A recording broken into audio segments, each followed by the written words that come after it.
Of the 45 men to serve as United States President, 9 have had more than one vice president. The earliest was Thomas Jefferson.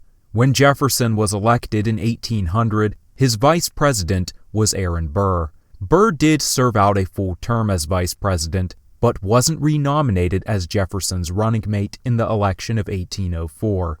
Many have attributed this to Aaron Burr's duel with Alexander Hamilton in July of 1804, in which Burr shot and killed Hamilton.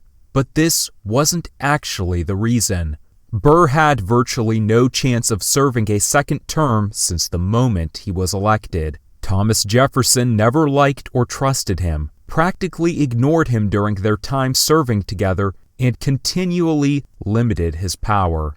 Even political allies saw Burr as purely self-serving, with no moral values. A fellow Democratic Republican described him as, quote, "a dangerous man and one who ought not to be trusted with the reins of government."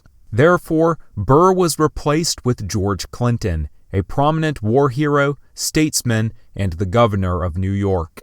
Jefferson's successor, James Madison, also had 2 vice presidents, and the first was actually George Clinton. While serving as Jefferson's vice president, Clinton challenged Madison for the Democratic-Republican nomination. He lost and was nominated as Madison's running mate instead. In his final year as vice president under Madison, and 8th year serving as vice president altogether, Clinton died of a heart attack, becoming the first vice president to die in office. At the time, there was no way for a sitting president to select a new vice president, meaning that Madison served out the rest of his first term with the vice presidency vacant. In the 1812 election, Elbridge Gerry was nominated as Madison's vice president. However, Gerry died of a heart attack only 2.5 years into his term, once again leaving the vice presidency vacant. Andrew Jackson was the next president to have 2 vice presidents over his 8 years in office. His first vice president was John C. Calhoun.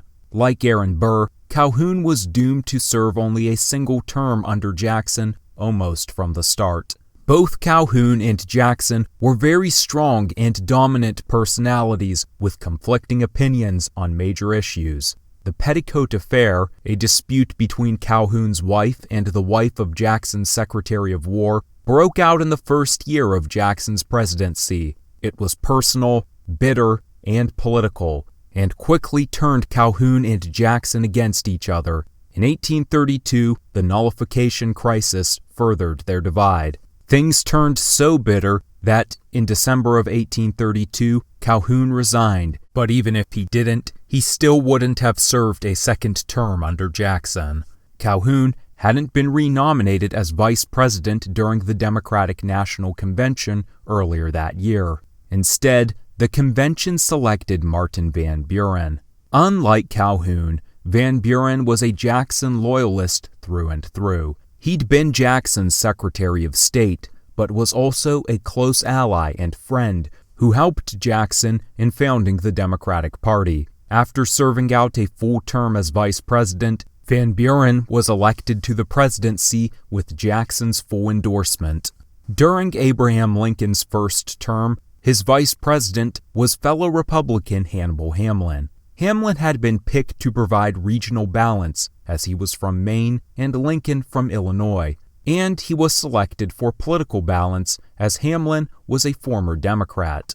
By the time Lincoln was running for re-election in 1864, the Civil War had changed the national and political landscape dramatically. Lincoln was looking ahead to Reconstruction and realized that having a Southern Democrat as vice president would be a symbol of national unity. He also needed to make sure he could win over not only Republicans this time, but also war Democrats. Andrew Johnson of Tennessee was the obvious choice, as he was the only Southern senator to remain loyal to the Union, even though his state had seceded. Hamlin was effectively kicked off the ticket without warning. He went to the National Union Convention of 1864, fully expecting to get the vice presidential nomination, only to see it handed to Johnson.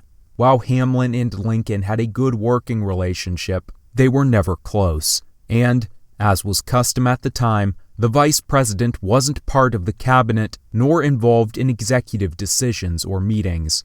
It's a role that Hamlin had never asked for, was surprised to receive in the first place, and hated, as he didn't like the inactivity of the vice presidency. Nevertheless, he was disappointed after losing the job. Johnson took over for Hamlin on March 4, 1865, and only served as vice president for 42 days before ascending to the presidency upon Abraham Lincoln's assassination. Ulysses S. Grant's first vice president was Schuyler Colfax. Like other vice presidents of the era, he had an inactive role. Approaching the election of 1872, Colfax incorrectly believed Grant wasn't going to run for a second term. As such, Colfax announced himself as a potential candidate for the Republican nomination. When Grant declared he was indeed running, Colfax walked back his announcement and tried to make another run for the vice presidency. However, he'd already hurt his reputation among Republicans, and the party nominated Henry Wilson instead. Less than 3 months into his term, Wilson suffered a stroke, which he survived, but afterwards he was constantly ill, and about 2.5 years later he suffered another stroke, which killed him. The vice presidency remained vacant through the rest of Grant's second term. 2 different men served as vice president for the 2 non-consecutive terms of Grover Cleveland. Thomas A. Hendricks was Cleveland's first vice president. Hendricks was popular among Democrats and even on good terms with Republicans. He'd been unanimously nominated as the Democratic vice presidential candidate in the election of 1876, and then nominated unanimously once again in his run with Grover Cleveland. Once they were elected, Hendricks and Cleveland got along. However, by the time he became vice president, he'd been suffering with poor health and even bouts of paralysis. He died only 8 months later. When running for re-election, Cleveland's running mate was Allen G. Thurman. Cleveland lost, but tried again in the following election. Thurman didn't even try for the vice presidential nomination this time. He was already old and retired during the past election, and now he was 79. Instead, Adlai Stevenson was picked, and after Cleveland won the general election, Stevenson served out a full vice presidential term. William McKinley's first vice president was Garrett Hobart. Hobart was unusually active for a vice president. He not only became friends with McKinley over the course of the 1896 campaign, but continued to be an advisor to the president and his cabinet. As vice president, Hobart's only official job was to preside over the Senate. However, he used his position to communicate Senate activities to the president. As one reporter put it, quote, "For the first time in my recollection, the vice president was recognized as somebody as part of the administration and as a part of the body over which he presided." Hobart was so effective at getting the Senate to implement McKinley's agenda that he had the nickname Assistant President. By late 1898, he was becoming sickly, but kept it a secret and still attended regular Senate meetings until he collapsed on the Senate floor. He recovered and returned to his duties, but a year later became so sick that he announced he wouldn't run for re-election and died a little later in 1899. The following year, the Republicans selected Theodore Roosevelt as McKinley's new running mate. Roosevelt became vice president in March 1901 and only served for about 6 months as President McKinley was assassinated in September. Roosevelt's ascension to the presidency came at the dismay of many party leaders since he was a progressive and an agitator. With the vice presidency being a notoriously inactive position, they'd hoped that Roosevelt could be relegated to political impotence. Upon taking office, Roosevelt officially ushered in the progressive era and began to transform the Republican Party. During the whole of the 20th century, there were only 2 more presidents with multiple vice presidents. Franklin Roosevelt had 3, the only president with this distinction. His first vice president was John Nance Gardner. Gardner and Roosevelt had contested for the 1932 nomination. Roosevelt had a majority of the votes, but not the required 2/3 to get nominated. After making a deal with Roosevelt, Gardner dropped out. Roosevelt won the nomination, and Gardner won the vice presidential nomination shortly after. Gardner served as vice president for Roosevelt's first 2 terms. Early on, he had some influence in the administration, but as time went on, the relationship became strained by ideologies. By the end of his second term, he was effectively shut out of Roosevelt's decision-making. He'd later famously say that the vice presidency was, quote, not worth a warm bucket of piss.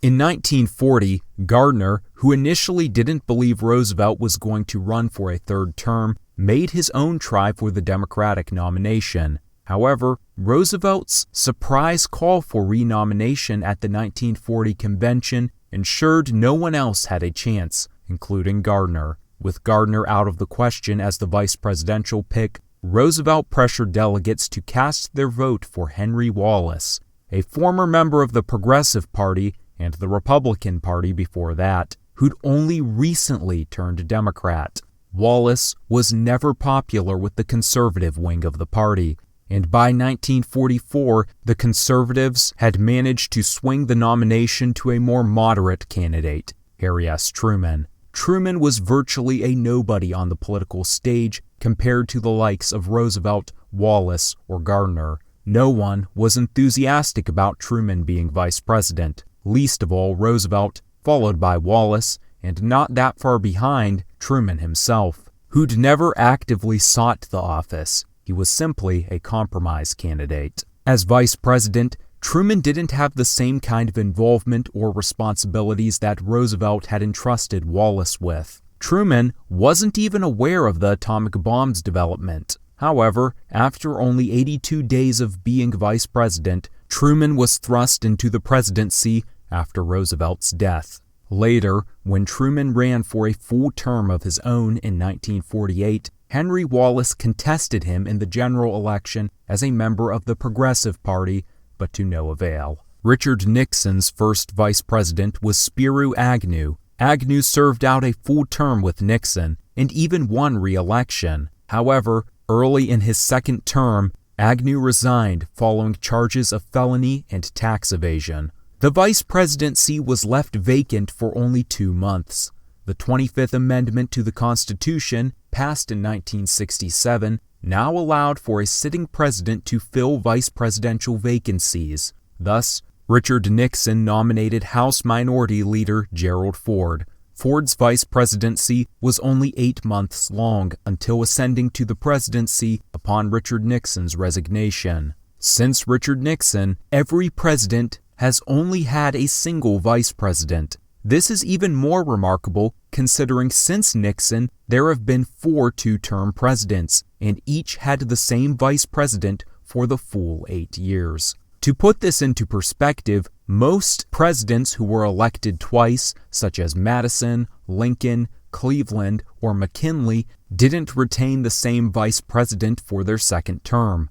The only president-vice president two-term pairs for the longest time were George Washington and John Adams, James Monroe and Daniel Tompkins, Woodrow Wilson and Thomas Marshall, Franklin Roosevelt and John Nance Gardner, and Dwight Eisenhower and Richard Nixon. For most of American history, it had actually been the norm for presidents to have more than one vice president over the course of their presidency. On 3 occasions, the vice president was replaced due to their death in office. 5 times, the vice president wasn't renominated for either political reasons or due to controversies, and 1 time because the vice president resigned and was subsequently replaced. There were a number of cases in which, had a president been re-elected, they would have switched vice presidents. In the election of 1800, Vice President Thomas Jefferson contested President John Adams for the presidency. As such, the Federalist picked Charles C. Pinckney as Adams' new running mate. Like his father, had John Quincy Adams won a second term, he too would have switched vice presidents. Adams' vice president was John C. Calhoun, who never liked Adams' policies, but merely made it on the ticket due to the chaotic single-party system of the time. In the 1828 election, Adams, once again like his father, was being opposed by his own vice president, though Calhoun wasn't running for the presidency, as Jefferson had done, but was running for the vice presidency under Andrew Jackson. Had Adams won a second term, his new vice president would have been Richard Rush. Benjamin Harrison never had a close relationship with Vice President Levi Morton, and their relationship soured more after Morton used his position in the Senate to block Harrison's civil rights initiative. Morton also wasn't interested in another term and didn't seek renomination, instead seeking the governorship of New York. Had Harrison defeated Grover Cleveland in the 1892 election, his new vice president would have been Whitelaw Reid. Had either Theodore Roosevelt or William Howard Taft won the election of 1912, they would have had different vice presidents. Theodore Roosevelt's vice president had been Charles W. Fairbanks, and William Howard Taft's was James S. Sherman. In the election of 1912, Roosevelt was no longer running as a Republican, but as a progressive. Fairbanks remained loyal to the Republican Party and endorsed Taft. Roosevelt's new running mate was Hiram Johnson. Taft ran for re-election with Sherman. However, Sherman died just days before the election. Thus, Nicholas Butler was put on the ticket. It's widely believed that if John F. Kennedy lived, he would have retained Lyndon B. Johnson as his running mate in 1964. But some historians speculate he secretly planned to drop Johnson, as the two had never gotten along. And shortly after Gerald Ford took over the presidency from Richard Nixon, he picked Nelson Rockefeller as his vice president. Only about a year into his vice presidential term, Rockefeller announced he was retiring from politics and wouldn't run for re-election. Had Ford won a second term, his new vice president would have been Kansas Senator Bob Dole. To support this channel, consider subscribing or donating on Patreon. Donations of $2, $5, or $15 a month help towards more frequent uploads. Patreon link in the description below.